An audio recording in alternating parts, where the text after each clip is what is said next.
കഥയാണിത്. എത്ര പാവപ്പെട്ട ആളുകളുണ്ട് നമ്മൾ കാണാത്തത്. അതുപോലെ ഒരു ചെറിയ കഥയാണിത്. എല്ലാവരും കണ്ടോളൂ.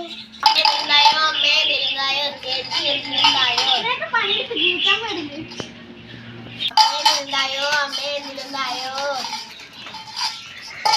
എനിക്ക് നോക്കി ഇങ്ങാണ്ട് സൈക്കിൾ ഓടിക്കാൻ പാടില്ലേ?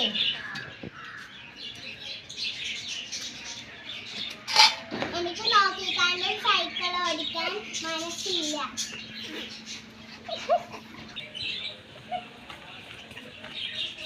എന്താണ് അപ്പൂപ്പ കിടക്കുന്നത്? എന്നെ ആർക്കും ഇഷ്ടമല്ല. അവരൊന്നും പറയണത് കാര്യമാക്കണ്ട. അവരാണ് ഒന്നിനും കൊള്ളില്ലാത്ത ആൾക്കാർ.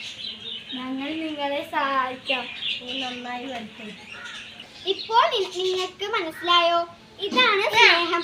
എത്ര ആളുകൾ ഉണ്ടെങ്കിലും ഒരാൾ നമുക്കുണ്ടാവും. എല്ലാവരും ആളുകളെ, പാവപ്പെട്ടവളെ സഹായിക്കും.